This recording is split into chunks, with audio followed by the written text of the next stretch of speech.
Olá pessoal, eu sou Massur Armindo e hoje vamos fazer uma aula ou mega aula a falar da física básica. Então, vamos tratar neste vídeo quase todos os conteúdos da física básica, partindo da definição da física, a divisão da mecânica e também vamos falar de energia cinética, potencial, e vamos ver como é que como é que são explicados esses conteúdos. E fique até o final deste vídeo e vamos a isso. Inicialmente vamos definir o que é a física. Qual é o objetivo da física? A física, ela trata-se de uma ciência. Por ser uma ciência, ela consiste em teoria e prática, ou seja, é usada, primeiro mostra-se uma teoria, não é? E através da teoria põe-se a prática, ou seja, é uma ciência porque ela é demonstrada experimentalmente. Então, a física é uma ciência que estuda os fenômenos da natureza e procura desvendá-las. E isso iniciou em tempos muito remotos, muito antigos, que os cientistas eles procuraram perceber como é que é o funcionamento do universo, ou como é que o universo, os fenômenos. Então, a física ela tem mais a ver com isso. Então, dentro disso nós vamos ver o primeiro campo da física, chamado mecânica. Mecânica é um campo da física que estuda o movimento dos corpos. Sendo assim, esta mecânica ela está subdividida em cinemática, dinâmica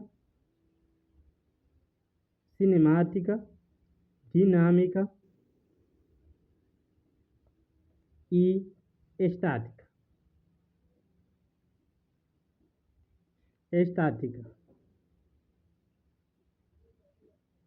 Afinal de contas, o que é a cinemática? Ou o que estuda a cinemática? A cinemática ela é a parte da física que vai estudar os movimentos dos corpos sem se preocupar com as suas causas. Ou seja, ela não tem a ver quais são as causas que fazem com que exista um movimento, mas sim ela vai estudar, por exemplo, as grandezas físicas, não é? Ligadas, por exemplo, à velocidade, como é que é o movimento de um corpo, qual é a variação da velocidade, a posição, a aceleração, mas não vai se preocupar como é que surge ou o que faz com que surja a aceleração, por exemplo, de um corpo. Então, esta é a cinemática, ela não se preocupa com as suas causas. Então, dentro da cinemática, nós temos o MRU, que são movimentos, MRU, movimento retilíneo uniforme. É um tipo de movimento em que percorre espaços iguais em intervalos de tempos iguais, isto é, a velocidade no movimento retilíneo uniforme é constante. A velocidade do movimento uniforme é constante e a sua expressão matemática é dada como sendo velocidade é igual à variação do espaço sobre o tempo. Isso significa que a variação do espaço é espaço final menos espaço inicial. Isto tudo sobre tempo final menos tempo inicial. Então, estamos a dizer que a velocidade ela é a variação do espaço em relação ao tempo. Então, onde F é a posição final. Então, nós temos a posição final, S0 a posição inicial,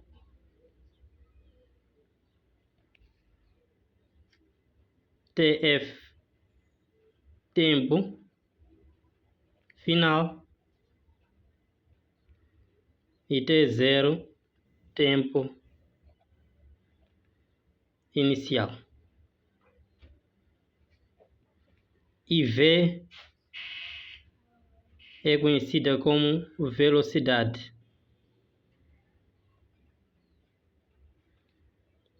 Então, a expressão matemática do movimento retilíneo uniforme é dada como sendo variação de S, variação da posição em relação ao tempo.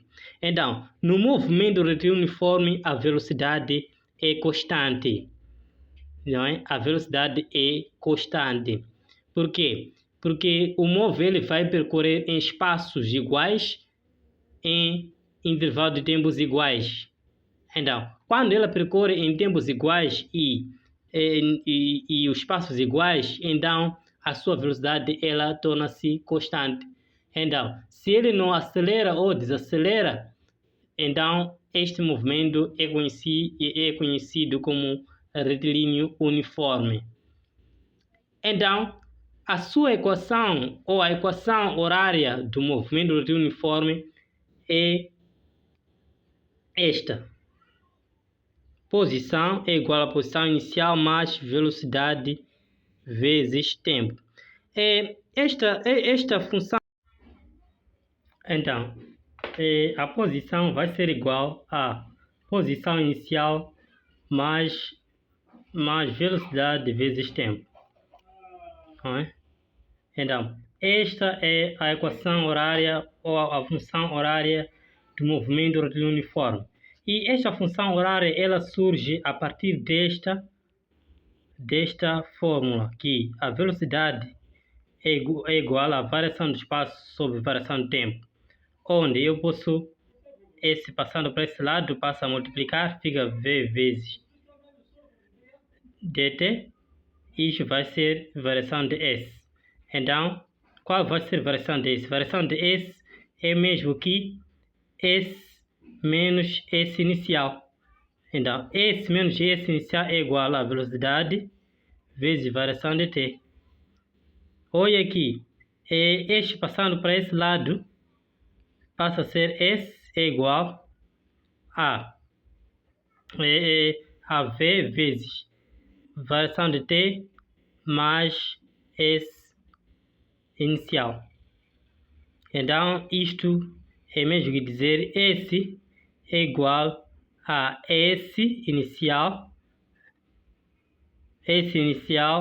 mais V vezes variação de t.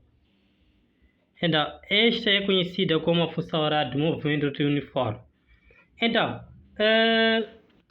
neste caso, nós temos o S, não é, como a posição final, e o S0 é a posição inicial, V é a velocidade e T é o tempo, ou neste caso a variação do tempo. Então, e quanto aos gráficos do movimento retilíneo uniforme?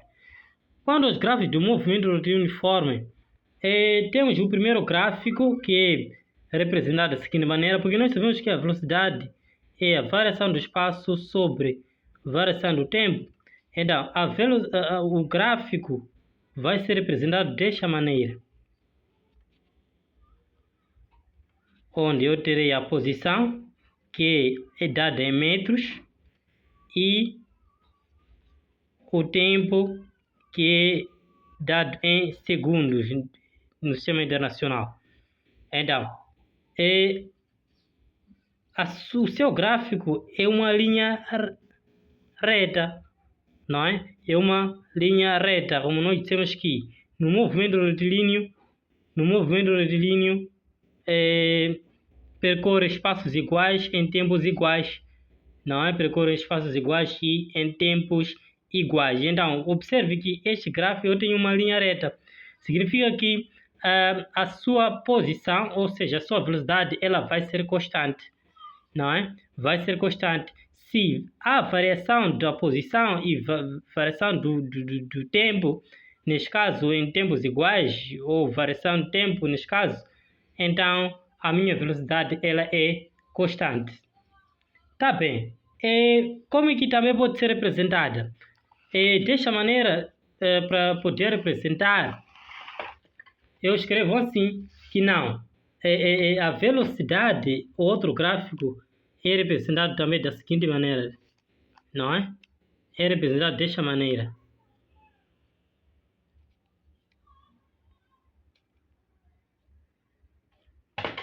Este é o gráfico que também representa o MRU, não é? MRU, onde aqui a velocidade é constante. Então, esse vai ser o gráfico da velocidade em função de tempo, segundo. Então, a velocidade aqui é metros por segundo. Então, pessoal, nós temos que conhecer as grandezas físicas e as suas unidades. Não pode-se falar da física sem conhecermos as grandezas físicas, não é? As grandezas físicas são essas, não é? Pode ser grandezas vetoriais ou grandezas escalares. Então, grandezas vetoriais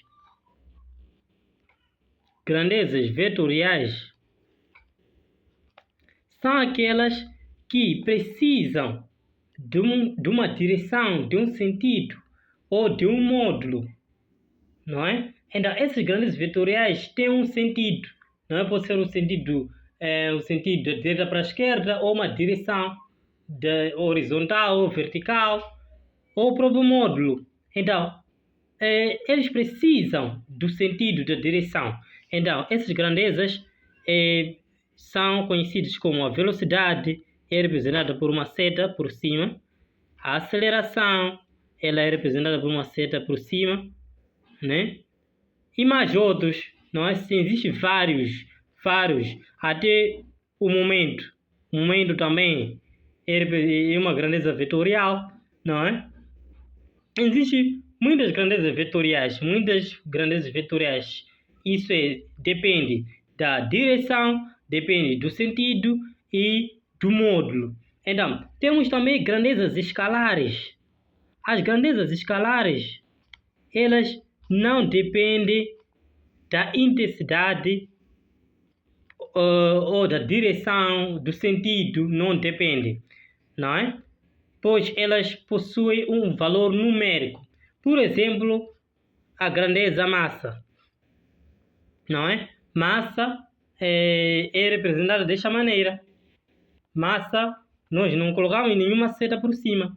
Então, toda grandeza que não possui nenhuma intensidade ou nenhuma seta por cima, nós chamamos de uma grandeza escalar. Então, a velocidade, por exemplo, aqui, a velocidade no sistema internacional, todas as vezes que nós formos resolver um exercício, temos que colocar um certo valor e a sua unidade, ou a unidade da grandeza que você está a calcular. Então, a velocidade ela é dada em metros por segundo, não é?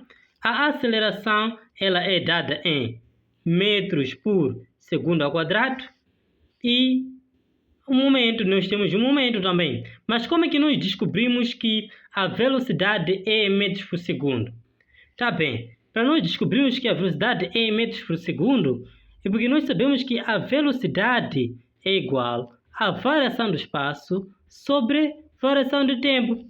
Não é como aquela forma que nós falamos do movimento retilíneo uniforme. Então, se a velocidade é variação do espaço em relação ao tempo, então nós sabemos que este senhor aqui, que é a posição ou deslocamento, então esse senhor é dado em metros. Ok, então a posição ela é dada em metros e o tempo em segundo, então fica metros por segundo. Então a velocidade é dada em metros por segundo. Tanto a aceleração é a variação da velocidade sobre variação de tempo. Então a velocidade é esta que é dada em metros por segundo. Então o tempo é dado em segundo. Logo fica m sobre s ao quadrado. Então, a aceleração ela é dada em metros por segundo ao quadrado. Então, esta é a unidade da aceleração no sistema internacional. Temos também o peso. Peso é uma grandeza vetorial e ela é dada como produto entre a massa vezes a gravidade. Então, a sua unidade, não é? Primeiro temos aqui a sua unidade, ela é dada em Newton. A sua unidade é dada em Newton. Já falamos do movimento retilíneo uniforme. Vamos falar agora do movimento retilíneo uniformemente acelerado. O que é isso de movimento retilíneo uniformemente acelerado? Olha aqui, no movimento retilíneo uniformemente acelerado, nós temos uma outra grandeza, que é a aceleração, não é? Como já diz, acelerado, porque temos a aceleração. Então, neste movimento, observa-se que há um aumento ou um aumento constante da velocidade, não é? E neste movimento, nós observamos que há um aumento da velocidade. Então, hoje aqui, nós estamos a dizer que a aceleração, ela vai ser a variação da velocidade sobre o tempo ou em relação ao tempo, não é? Não vai existir a aceleração sem que haja a variação da velocidade. Só quando há a variação da velocidade é que nós teremos uma nova grandeza que é chamada aceleração, onde A é aceleração,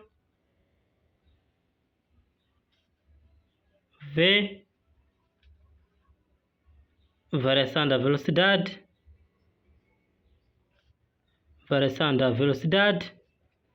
e dt, variação do tempo. Então, imagine que nós tenhamos a velocidade de 20 metros por segundo e a aceleração, por exemplo, a aceleração de 40 metros por segundo ao quadrado. Como é que nós determinamos o tempo? Para que nós possamos determinar o tempo, precisamos inverter. Nós sabemos que a aceleração é dada como sendo a variação da velocidade em relação ao tempo. Então, como é que eu vou fazer? Eu preciso do tempo.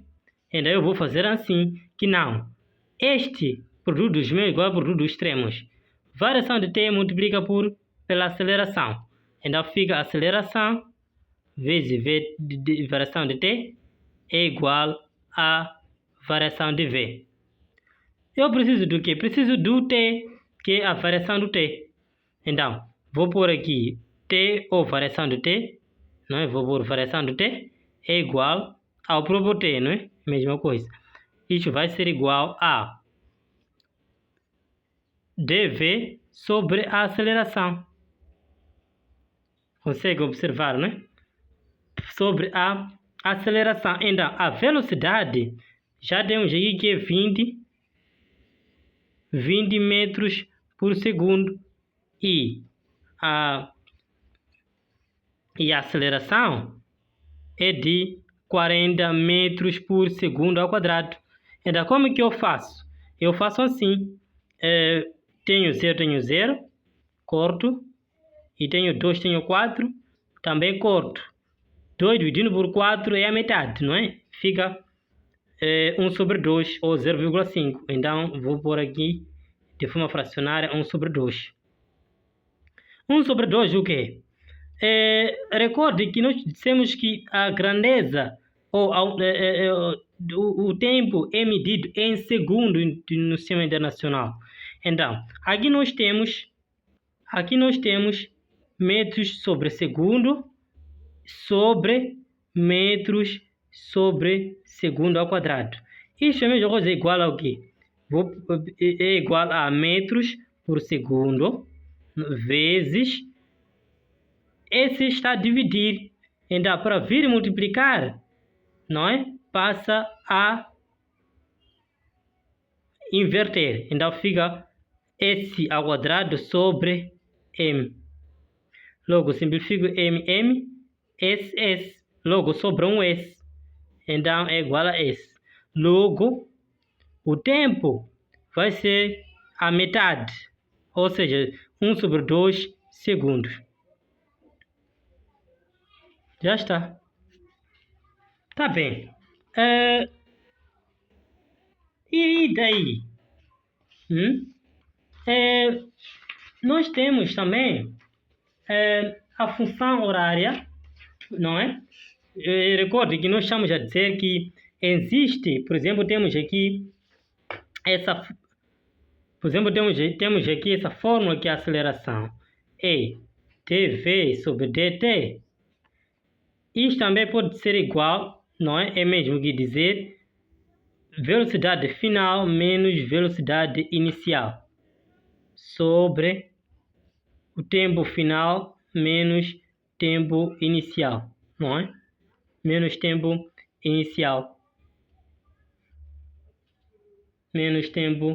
inicial.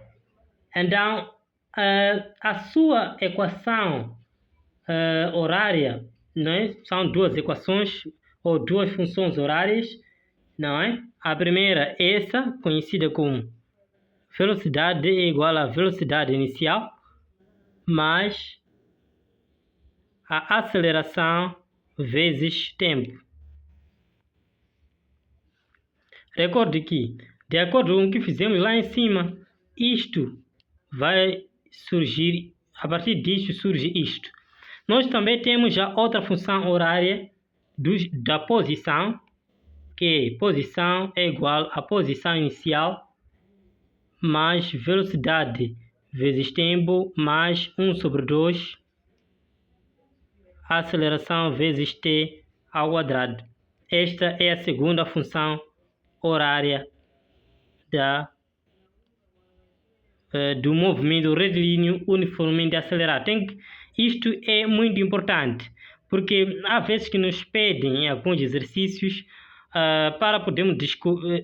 para descobrirmos ou resolver, conhecer a velocidade de uma função horária. Então temos que pensar, ok, que movimento primeiro se trata? Se é movimento uniformemente acelerado, nós usamos uma das funções, vai depender de acordo com a função que vão apresentar, e vamos descobrir qual é a grandeza, não é, em cada ponto, não é?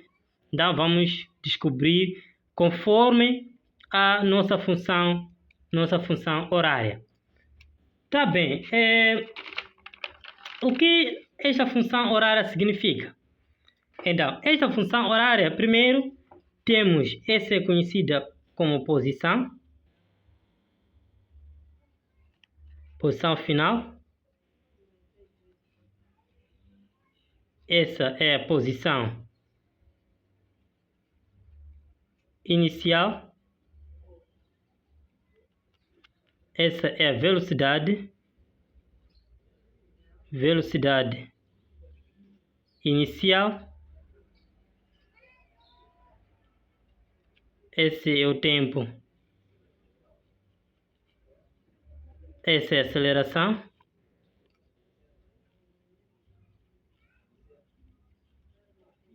Esse é o tempo ao quadrado, não é? Então, é isto.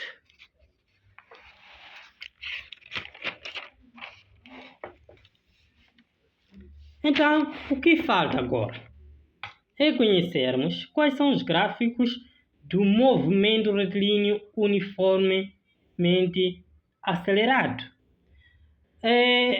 O gráfico do movimento retilíneo uniformemente acelerado parte do pressuposto de que vou pôr aqui gráficos. Parte do pressuposto de que a aceleração é variação da velocidade em função a tempo. Parte deste pressuposto. Ok? Então, o gráfico é representado da seguinte maneira. Não é? vai partir da velocidade em função do tempo. Então, o tempo vai estar aqui. O tempo, nós sabemos que a sua grandeza é em segundos, colocamos aqui. E a velocidade, ela é posta aqui. É metros por segundo. Então, o gráfico é da velocidade em função de tempo. Então, o gráfico da velocidade em função de tempo, teremos uma nova grandeza, não é? Que é conhecida como aceleração. Então, a aceleração, ela vai ser constante.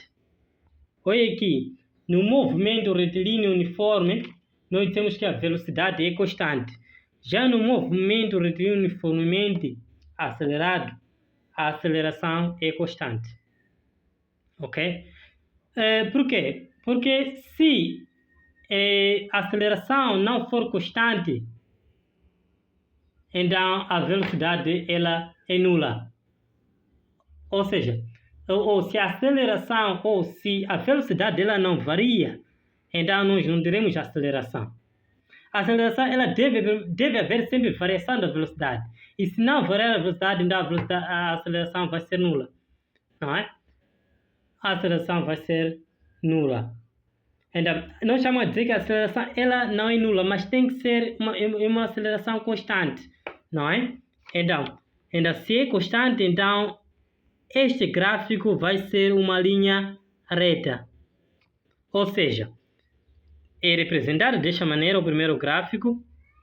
Vou pôr aqui o primeiro gráfico. E segundo gráfico. O segundo gráfico,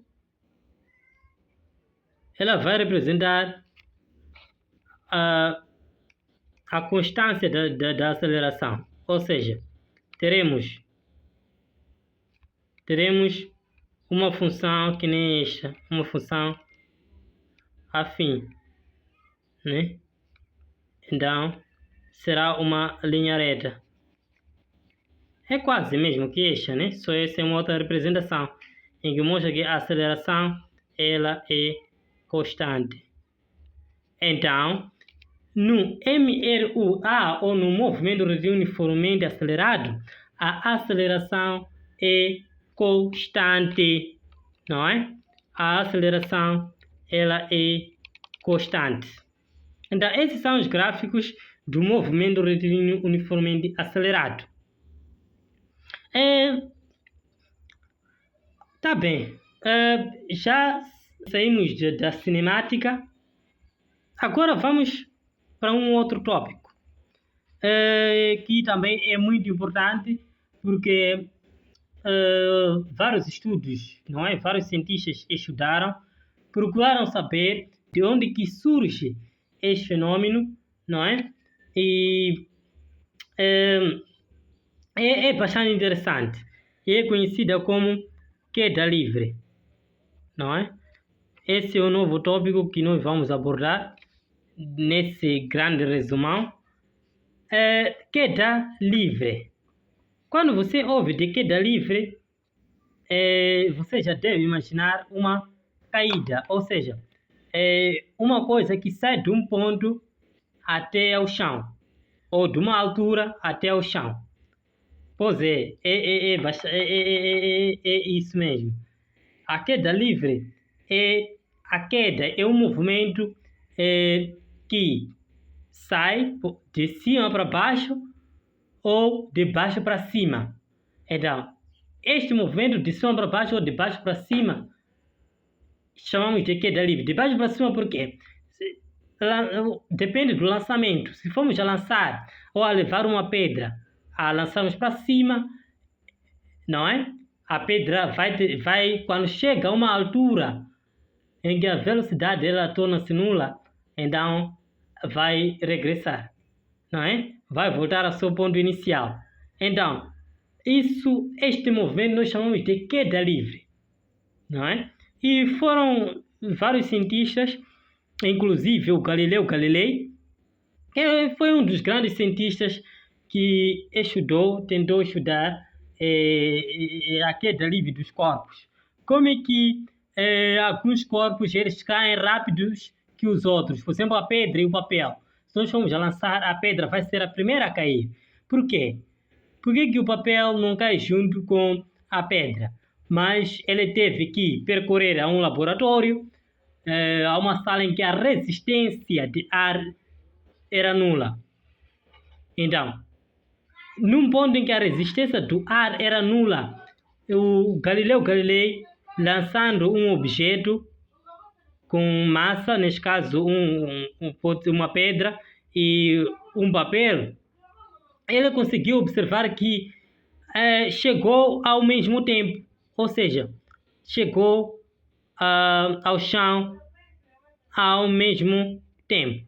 O que significa que o que leva com que os objetos possam diferenciar-se quando a sua queda é ou depende da resistência do ar. Havendo resistência do ar, os objetos eles caem de forma diferente, dependendo da sua massa. Outros não resistem e outros conseguem resistir, não é? Como aquilo estava a dizer, dependendo da sua massa. Então, a queda livre tem a ver com saída de um ponto até ao chão. Essa é chamada queda livre. E essa queda livre, ela primeiro depende de um senhor chamado gravidade, de uma grandeza física chamada gravidade. E essa grandeza, olha que eu estou a pôr seta, porque é uma grandeza vetorial. Então, neste caso, estou a afirmar que a gravidade ela é constante. Então, é igual a 9,8 metros por segundo ao quadrado. Então, a gravidade também é dada em metros por segundo ao quadrado no sistema internacional, não é? Isso não pode esquecer, não é? E não esqueça a constante que é 9,8 metros por segundo ao quadrado. E também eles, algumas vezes, fornecem a gravidade de 10 metros por segundo ao quadrado. Não pode se espantar, é quase mesmo arredondando o 9,8, é 10. Então é a mesma coisa, mas eles sempre oferecem. Então, primeiro, ao resolver o exercício, veja se te ofereceram a gravidade, não é? Ou não. Se não te ofereceram ou não aparece no exercício, então utilize o 9,8 metros por segundo ao quadrado. E se ofereceram, então, ou ofereceram o 10, então use o 10 metros por segundo ao quadrado. Para tornar os seus cálculos ou o resultado mais preciso, não é? Tá bem. Então, a gravidade ela é 9,8 metros por segundo ao quadrado na Terra. Por quê? A gravidade ela depende do espaço ou depende do sítio, não é? A gravidade ela é variável e depende do sítio, como eu acabei de dizer. Na Lua, por exemplo, a gravidade é 1,6, não é? A gravidade na Lua é 1,6 metros por segundo ao quadrado, não é? A gravidade em Marte é 3,4 metros por segundo ao quadrado. Então, a gravidade ela vai variando de acordo com o espaço. Tá bem. Então, como é que nós calculamos? Por exemplo, eu deixo cair uma caneta por cima e ela vai até o chão. Tá bem, como é que eu calculo a velocidade? Para eu poder calcular a velocidade dela ou a velocidade da caneta durante a queda, eu vou associar a gravidade, ou seja, a sua velocidade ela vai depender da gravidade, não é? Porque é a queda, nós estamos a falar de queda, não se pode falar de queda sem se falar da gravidade. Então, a velocidade ela vai depender da gravidade e vai depender desse senhor chamado tempo. O tempo que levou do ponto inicial até o ponto final. Então, a velocidade ela vai ser dada como sendo a gravidade vezes tempo, não é? É assim como eu determino a velocidade em queda livre. E a altura? Nós sabemos que quando você deixa cair um objeto, ele parte de um ponto, ou sai de um ponto até outro ponto.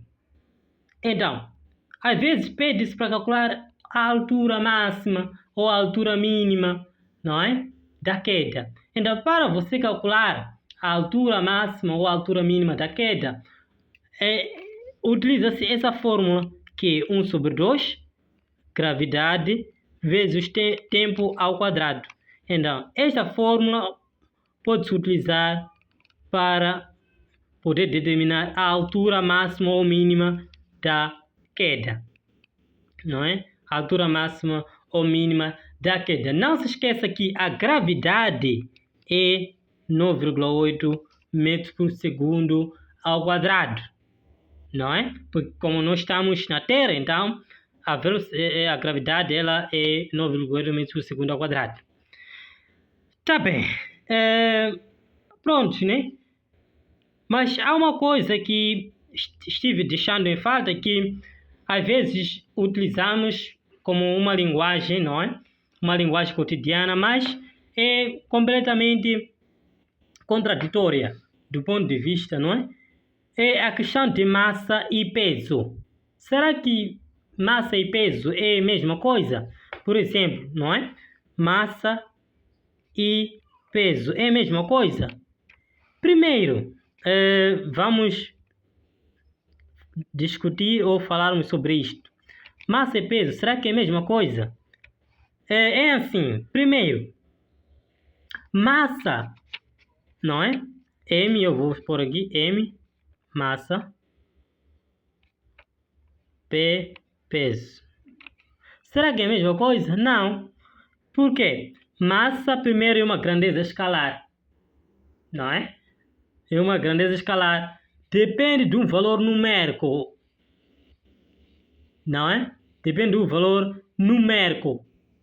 E já o peso, não. O peso é uma grandeza vetorial, não é? É uma grandeza vetorial, pois possui um sentido.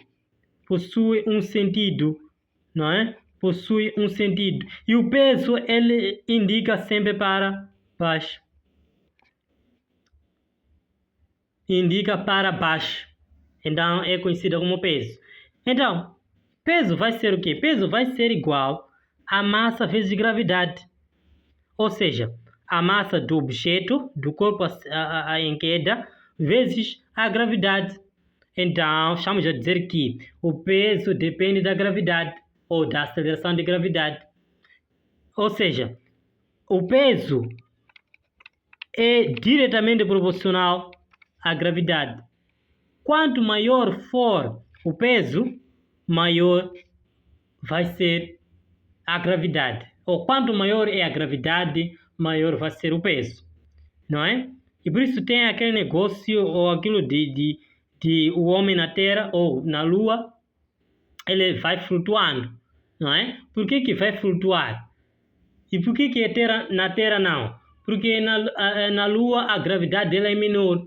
Então, quando a gravidade dela é menor, o peso também torna-se menor, não é? Torna-se menor. Então, já a massa não.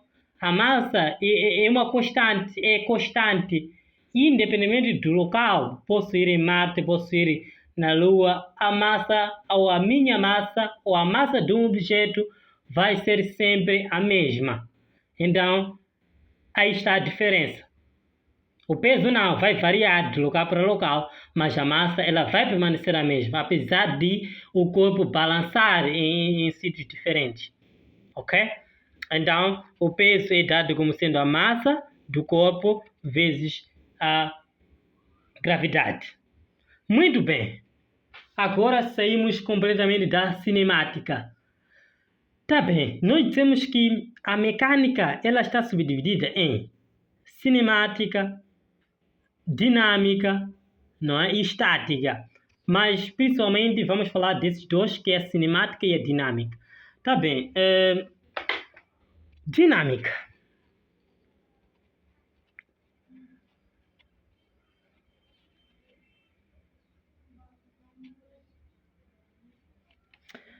O que é isso de dinâmica? Afinal de contas, dinâmica. Dinâmica, o que é isto? Dinâmica vem da palavra movimento, ok? Vem da palavra movimento. Só que este movimento, ele procura saber as suas causas. Enquanto que na cinemática nós dizemos que não se preocupa com as suas causas, na dinâmica nós nos preocupamos. Queremos saber por que este carro está a se mover, ou por que esta canoa, ou por que essa carinha está a se mover, não é? Por que um objeto cai, ou por que uma árvore cai, não é? Nós queremos saber quais são as origens do movimento, ou como é que surge, quais são as origens, quais são as causas. Então, esta é a dinâmica, não é? Esta é a dinâmica. E por isso que o conceito de forças, ou o conceito de força, é muito importante na dinâmica. Força é muito importante na dinâmica, porque força é a causa de modificação de um sistema. É a causa da modificação de um sistema. Nenhum corpo varia sozinho, a não ser que seja aplicada uma força. A não ser que seja aplicada uma força. Então, esta é a dinâmica, não é? Nós dizemos que a força é a causa capaz de alterar o estado de repouso ou de movimento de um sistema, não é? Imagine que você tem uma carinha, não é? Essa carinha ela está em repouso, ok? Está em repouso. Então, o que acontece? Nessa carinha, o desenho não vai sair tão bem, né? Mas pronto. Nessa carinha, ela está em repouso, está há bastante dias no mesmo sítio. Mas vem alguém, empurra o carro, não é? Empurra essa carinha. Empurrando esse carro, praticamente ele vai se mover, não é? Vai sair do local em que está para um outro local. O que nós fizemos? O que fez com que mude o seu estado? É a força, não é? Então, estamos a dizer que a força é capaz de alterar o estado de repouso ou de movimento de um sistema. Está bem. Quando falamos da dinâmica, não existem alguns pontos importantes que nós não podemos nos esquecer. Quais são esses pontos? É a questão de elementos. A questão de elementos de uma força. Elementos de uma força. Os elementos de uma força são direção, sentido, ponto de aplicação,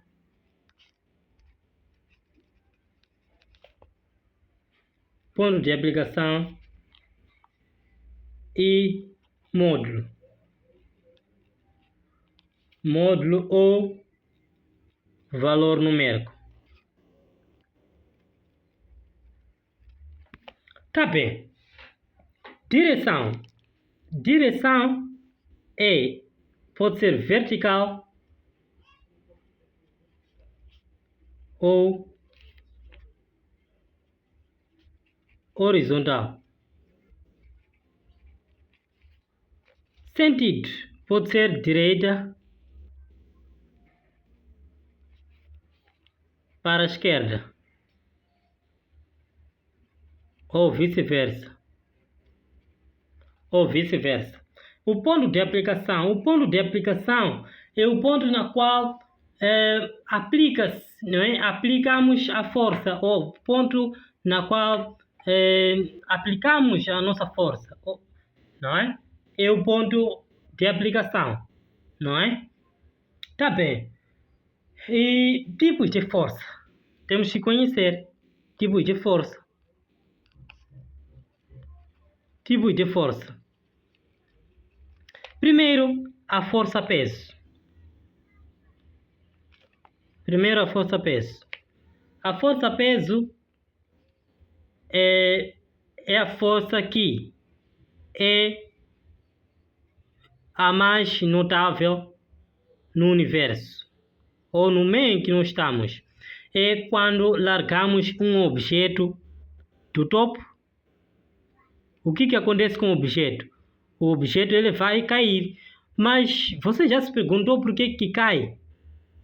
Este objeto cai porque existe uma força que as puxa para baixo. Ou seja, puxa esse tal objeto para baixo. E essa força eu chamo de força peso. Força peso. Força peso. Olha, por possuir direção, sentido, então coloco seta por cima. Então, o que vai ser essa força peso? Essa força peso vai ser a massa, ou seja, massa desse objeto.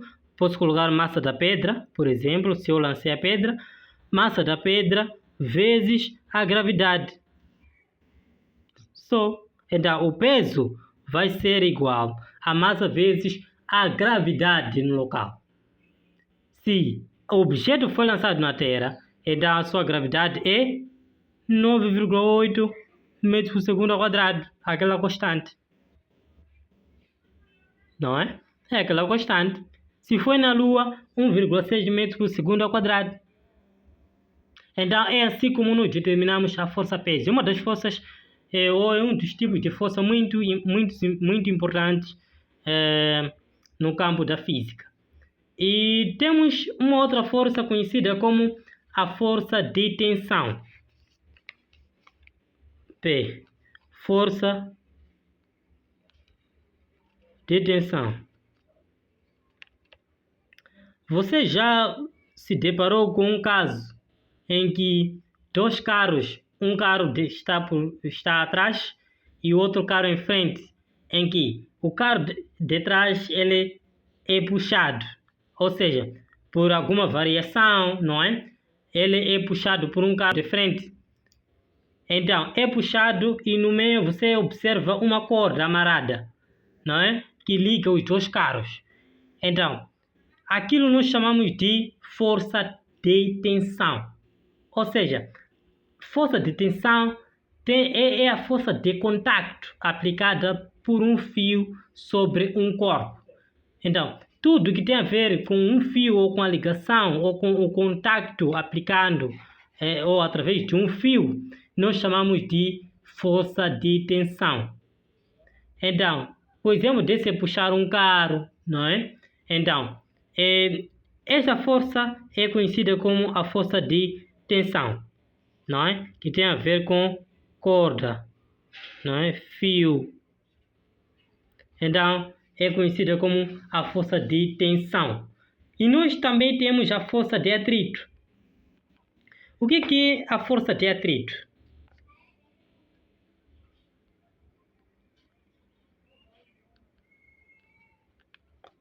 Força de atrito é a força que se opõe ao movimento de um corpo. Você já se deparou com uma situação hoje? Imagine que você lance uma pedra numa mesa, né? Uma mesa lisa, horizontal. Lançando aquela pedra na mesa, inicialmente ela vai deslocar. Ou seja, ela vai sair do ponto em que cai, não é? Vai deslocar até um certo ponto para. Então, você se pergunta, por que aquela pedra parou? Por quê? É uma força oposta a ela. Ou seja, é uma força que se opõe a ela, que faz com que possa parar. Essa força que se opõe a ela, de um ponto, neste caso para a pedra parar, é conhecida como força de atrito. Ou seja, a força de atrito é a força que se opõe ao movimento do corpo. Não é? Este é o exemplo, não é? Está aqui a mesa. Então você lança uma coisa aqui. Lança um objeto. né? Lança um objeto. E a força opositora é a força de atrito, não é? Enquanto você lança desse lado para esse lado, a força que faz com que esse objeto possa parar é a força de atrito. Então, a força de atrito, olha que nós temos aqui uma outra força, que é uma força normal. Então, a força normal também surge aqui por cima. Logo, a força de atrito é dada como sendo essa força normal vezes μ1, não é? Essa força normal vezes μ1. Quem é este? Quem é este senhor? Quem é este senhor? Quem é este senhor? Eu vou escrever onde? Até chamo de força de atrito. N chamo de força normal. E este μ chamo de coeficiente de atrito.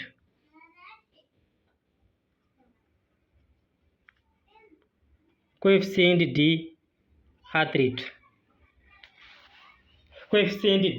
atrito. Muito bem.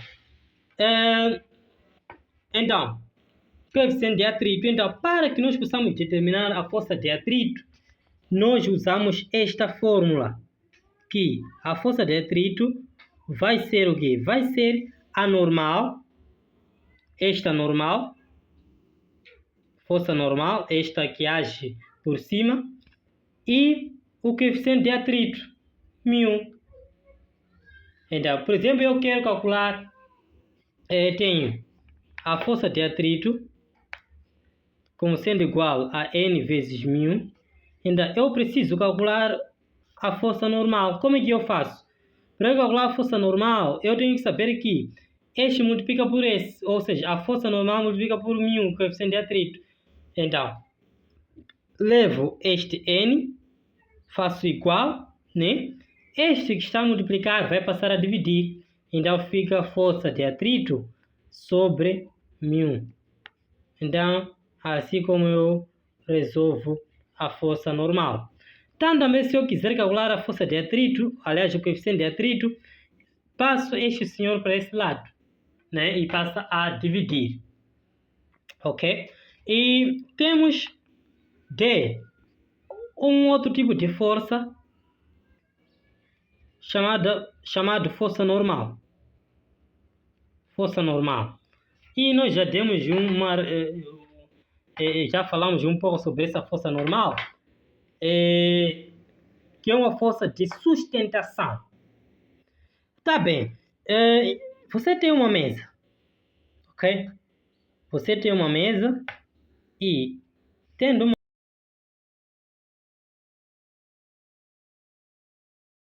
mesa e você tem um objeto por cima.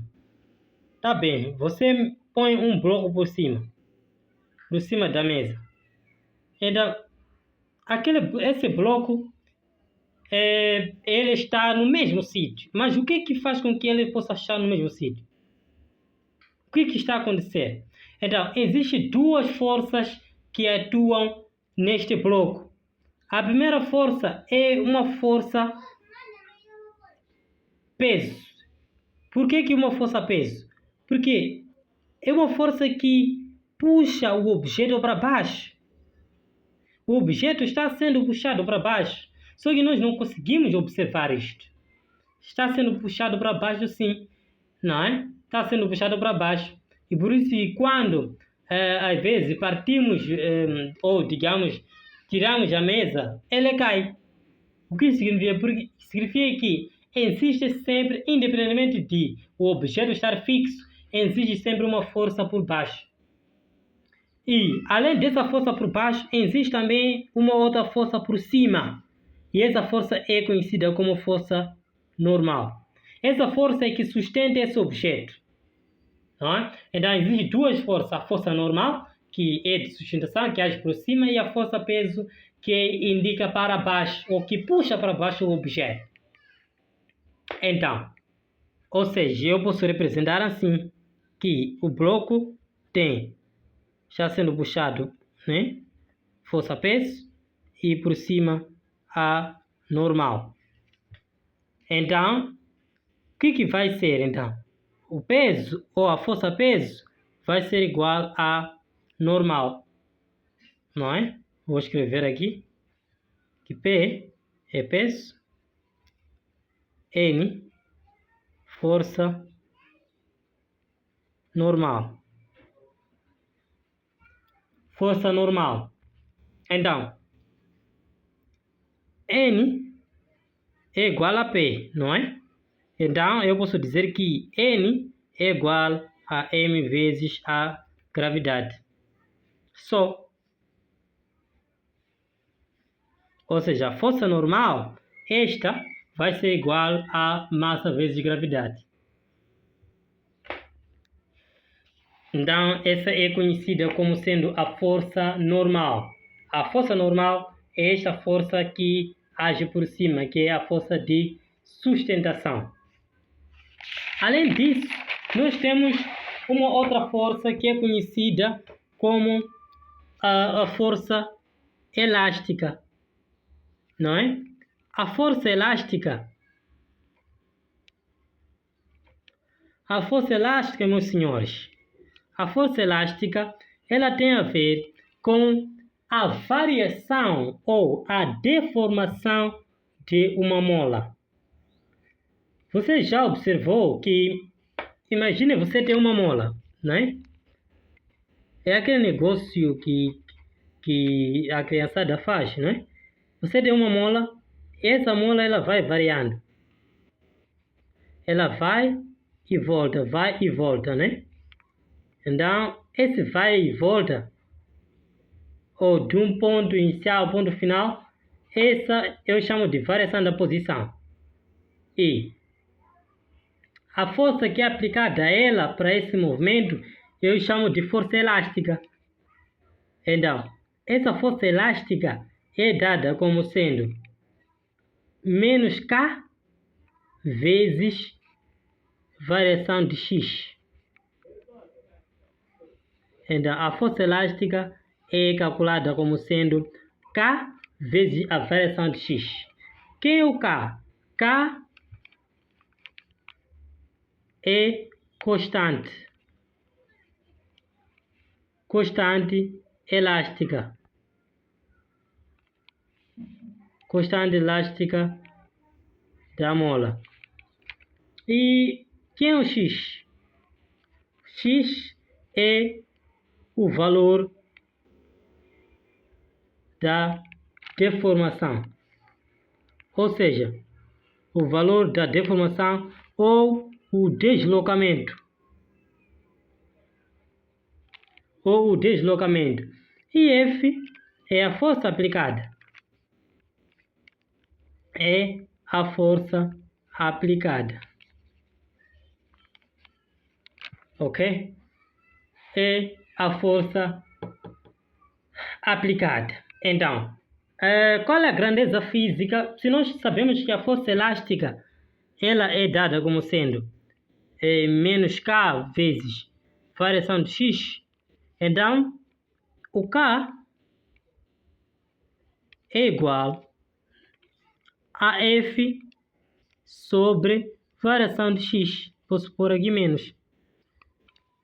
Onde isto vai ser igual, né?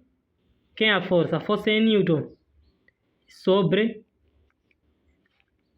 variação de X. Variação de X no sistema internacional X ou S, recorde, é o deslocamento. Então, o deslocamento é metros. Então, a unidade de K no sistema internacional é Newton por metro. Não esquece isso, tá bom? Não esquece. Vai ser muito útil para a sua jornada estudantil, ou para compreenderes a física de uma forma mais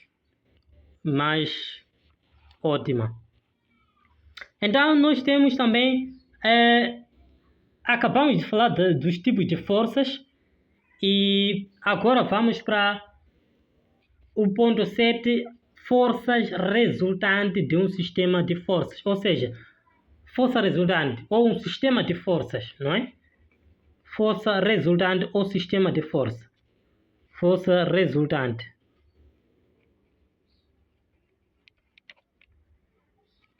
De um sistema de forças. Ok. Primeiro, existem duas forças ou dois tipos de forças. A primeira é conhecida como força colinear. Colinear. E a segunda, vou por aqui, B, força não colinear. Ok. O que é isso de força colinear? São aquelas forças que atuam sobre um corpo numa mesma direção. São forças que atuam num corpo numa mesma direção. Tenho duas vertentes. A primeira é esta. Imagina que duas pessoas estão aplicando força ou estão a puxar um objeto para o mesmo sentido.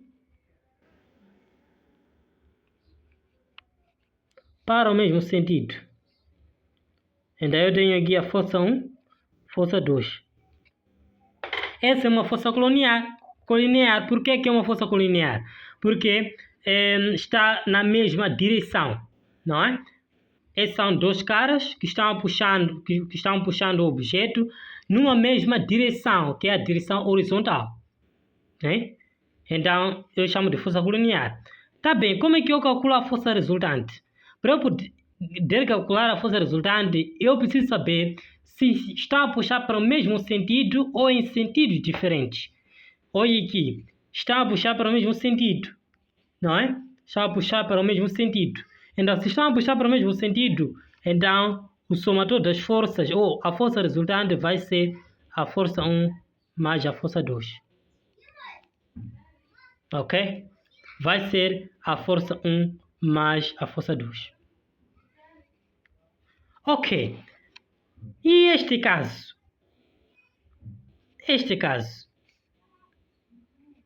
O que acontece? Eu tenho aqui força 1, eu tenho aqui força 2. Atenção, esta também é uma força colinear. Por quê? Porque estamos na mesma direção. A direção é vertical, neste caso a direção é horizontal, não é? Todos estão puxando para o mesmo sítio. Estão puxando para sentido contrário, mas a mesma direção. Então, como é que eu calculo a força resultante? A força resultante, para esse caso, já vai ser força resultante, vai ser o quê? Vai ser a diferença entre as forças. Isso significa que um está a puxar o objeto ou o bloco para esse lado e o outro está a puxar para esse lado. Então, a força resultante vai ser a diferença entre a força 1 menos a força 2. Só.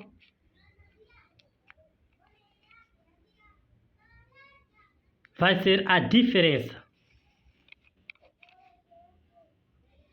Ok. Essas são conhecidas como forças colineares. E o que acontece? Ou o que são forças não colineares? São aquelas que atuam, sobre um corpo em direções diferentes. Recorde que nós falamos de direções, né? Que a direção ela pode ser vertical ou horizontal. Nas forças colineares, vimos apenas direção horizontal. Essas são forças colineares. Mas não colineares, temos a atuação de força nos dois sentidos, ou aliás, em direções diferentes. Ou seja, eu terei um objeto por aqui, tenho esse objeto, né? Ok? Tenho esse objeto. Tenho um aplicando força para cima.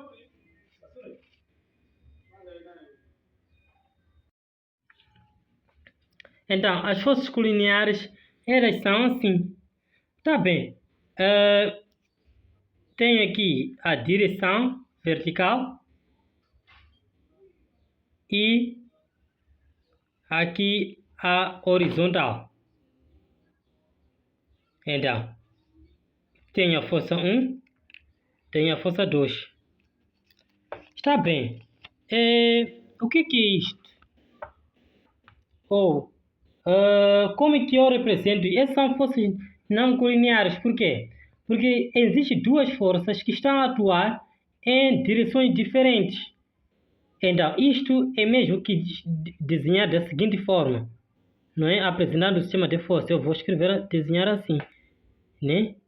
Que tenho a força 1, tenho a força 2 e por meio tenho uma linha reta. Então, daqui eu posso fazer um triângulo, né?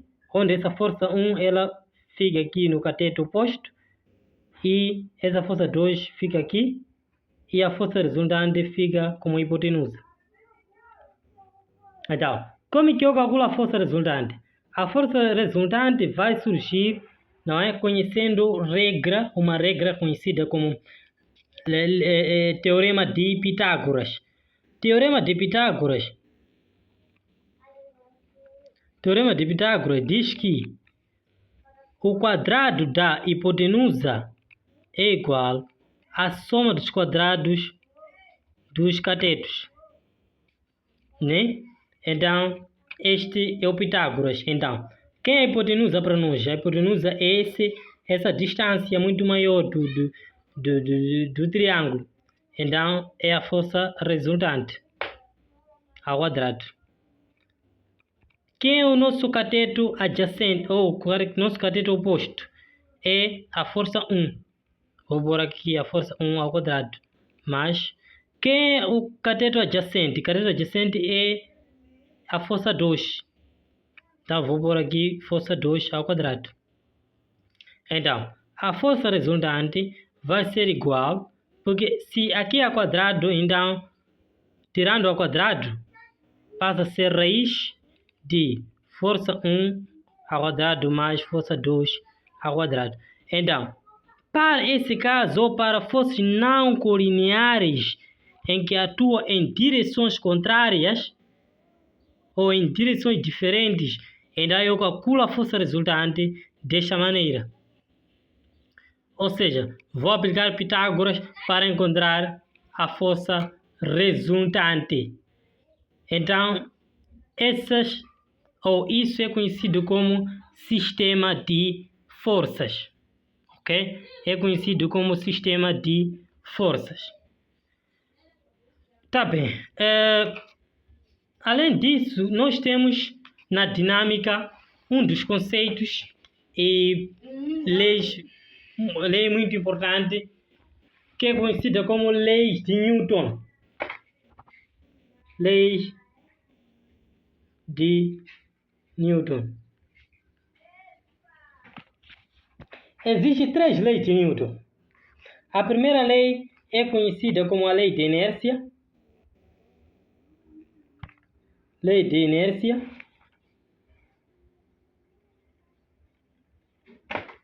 Lei de inércia. A segunda lei é conhecida como a lei fundamental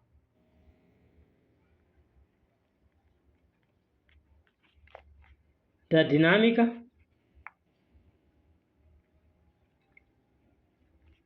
E a terceira lei é conhecida como ação e reação. Mas ok, o que cada lei significa? Primeiro vamos começar pela lei de inércia. A lei de inércia, ela é uma lei, ok? É uma lei que diz que se um corpo está em repouso, ele vai permanecer em repouso. E se está em movimento, vai permanecer em movimento retilíneo uniforme, a não ser que seja aplicada uma força para que mude o seu estado de movimento. Isso significa que, na lei de inércia, que é a primeira lei de Newton, depende do estado em que o objeto se encontra. Pode estar em repouso, pode estar em movimento, a não ser que haja uma força que mude o estado daquele sistema, o estado daquele corpo ou daquele objeto. Imagine eu tenho uma pedra, ok? Tenho uma pedra, vou dar exemplo de pedra, né? Vou dar exemplo de pedra. Pedra está em repouso. Ok. Vamos imaginar que essa pedra ela está em movimento.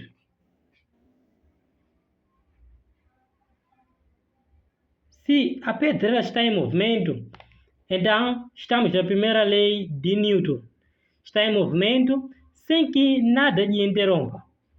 Então, se está em movimento, então esse movimento está associado ao momento. O que vai ser o momento?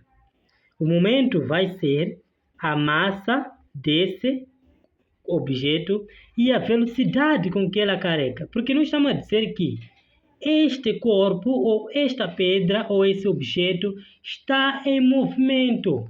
Então, se está em movimento, está associado ao momento. O que vai ser o momento? O momento vai ser a massa vezes a velocidade que ela carrega. Ok? Então, está aqui. Tá bem. Então, imagine que este objeto, ou isto está em movimento, esse objeto está em movimento, e do nada surge uma força que, neste caso, que empurre a pedra, ou seja, que toque a pedra um bocadinho, não é? O que vai acontecer? Qual vai ser o resultado disso? O resultado é que, quando aplicar-se uma força aqui nesse objeto que já está em movimento, ou nessa pedra que já está em movimento, vai haver variação da velocidade. Ou seja, se eu for aplicar aqui uma força, eu vou pôr aqui força, né? Aplicar uma força vai ser, vou pôr aqui dp dt, né? Variação do momento sobre variação do tempo. Então, o que acontece se eu aplicar uma força? Se eu aplicar uma força, então eu sei que momento é a massa vezes a velocidade, né? Sobre t. Então, vai haver a variação da velocidade. Então, quando a velocidade ela varia, surge uma nova grandeza que é conhecida como a aceleração. Logo, eu terei massa vezes a aceleração. Então, a força, já pegando a dinâmica ou a lei fundamental da dinâmica, que é a segunda lei, diz que a força é igual a massa vezes a aceleração. Ou seja, a força é diretamente proporcional à aceleração. Então, esta é conhecida como a lei fundamental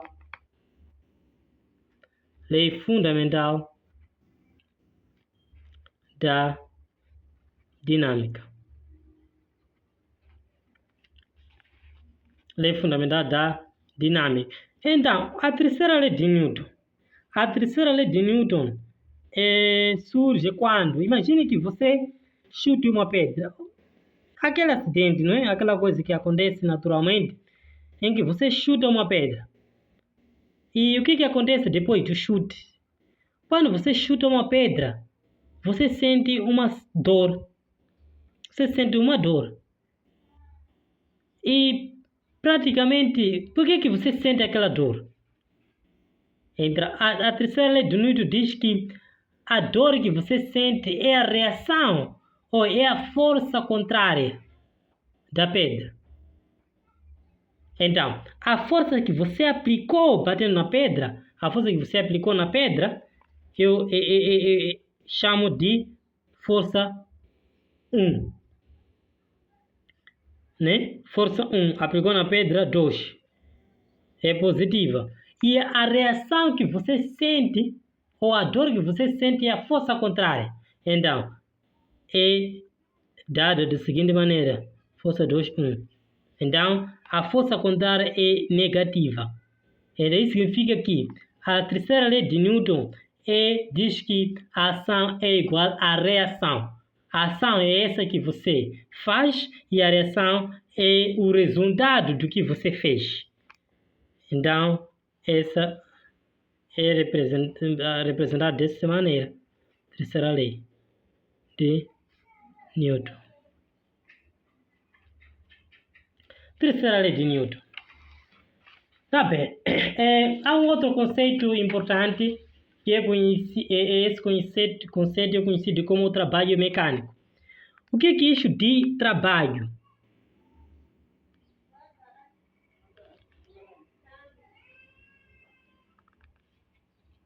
O que é isso de trabalho?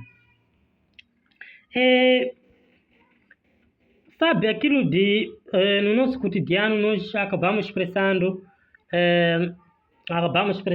diariamente que mesmo utilizando o computador e né, fazendo aquelas coisas, e nós dizemos que eu estou a trabalhar, não é? Estou a realizar um trabalho.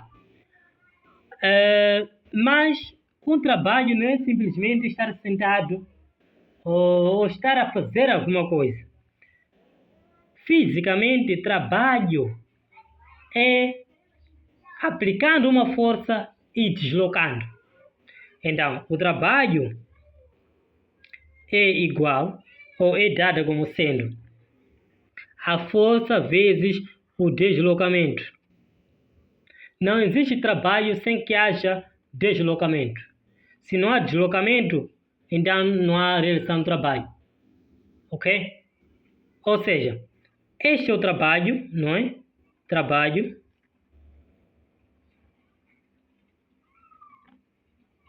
Força. Deslocamento.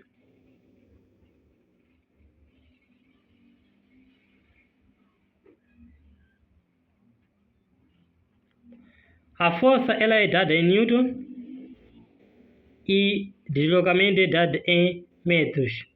Então, a unidade no Sistema Internacional de Trabalho é Newton vezes metro. É Newton vezes metro.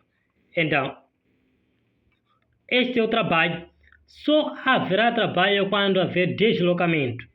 E podemos escrever assim o trabalho como sendo força vezes deslocamento. Deslocamento é x final menos x inicial. Não é? Então, é dessa maneira. Não é? E temos, por último, potência de uma força. Potência de uma força é dada como sendo potência de uma força é trabalho que é realizado por unidade de tempo. O trabalho que é realizado por unidade de tempo. Recorde que trabalho é dado em Newton vezes metro e tempo é em segundos.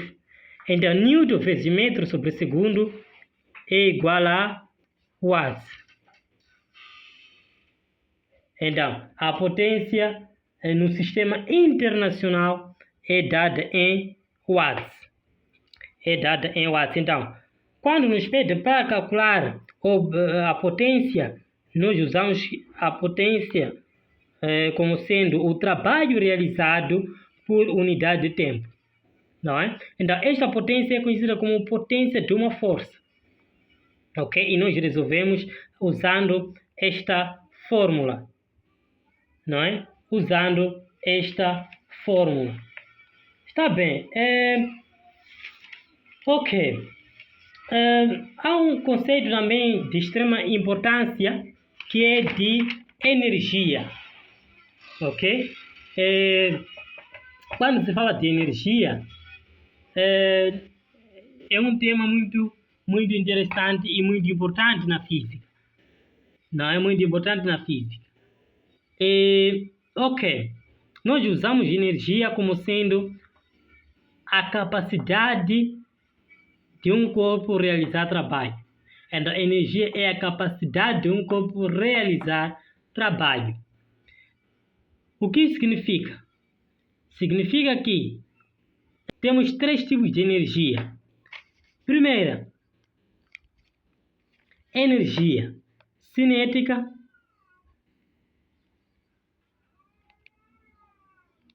Energia cinética. Segunda, energia potencial, elástica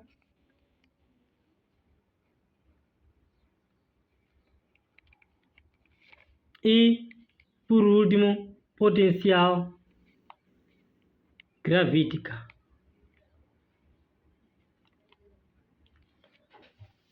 Então, esses são tipos de energia. Então, temos uma representação de energia que é conhecida como a energia mecânica. O que é de energia mecânica? A energia mecânica ela vai ser o somatório de todas as energias que um sistema possui. Quais são as energias? O somatório das energias será a energia cinética mais a energia potencial gravítica mais a energia potencial elástica. Não é? Então, a energia mecânica vai ser o somatório de energia cinética, a energia potencial gravítica e a energia potencial elástica. O que é isso de energia cinética?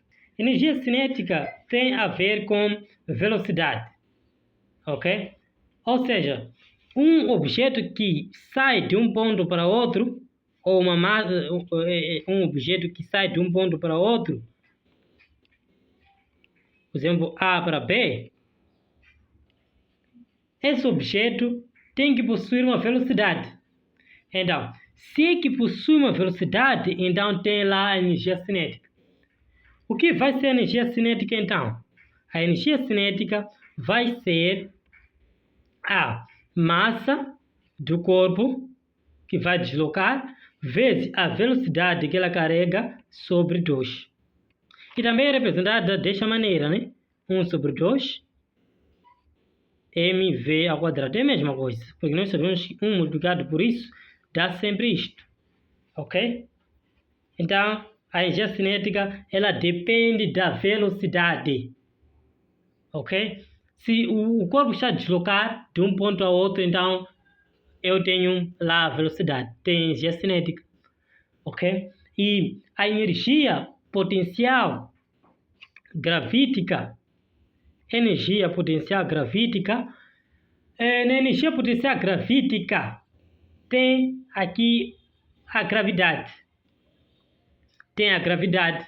Você sabe que a gravidade é uma força de cima para baixo. Então, se é uma força de cima para baixo, então tem que haver lá uma altura. Está associada a uma altura, ok? Então, a energia potencial gravítica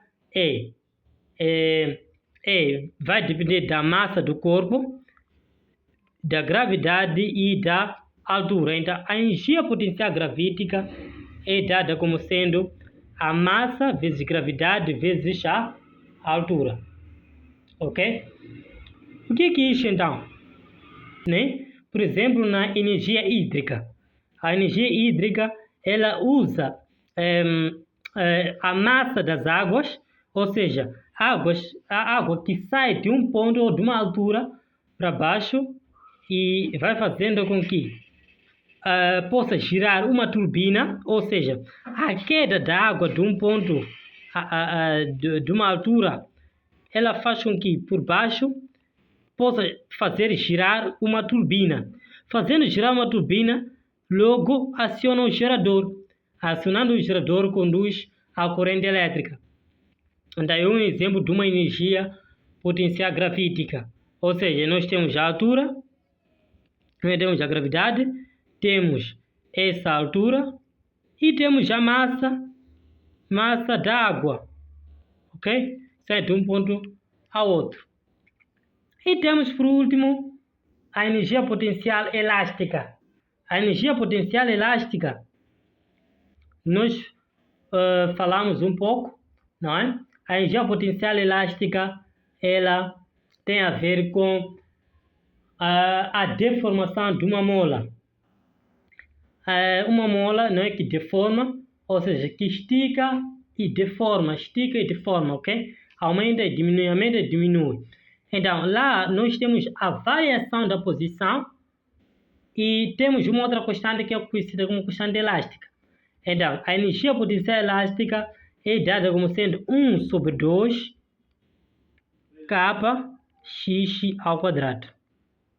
Então, essa é conhecida como a energia potencial elástica, onde kappa, constante da mola,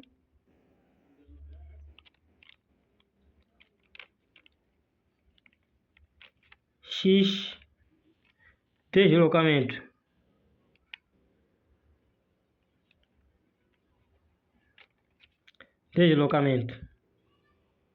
ok? Então, pessoal, este foi o vídeo. Pessoal, não se esqueça de se inscrever no canal, partilhar e dar um like, não é? Para que o vídeo possa ser recomendado. E muito obrigado, não é? Até a próxima. Faremos mais alguns outros vídeos em continuação desta e tchau.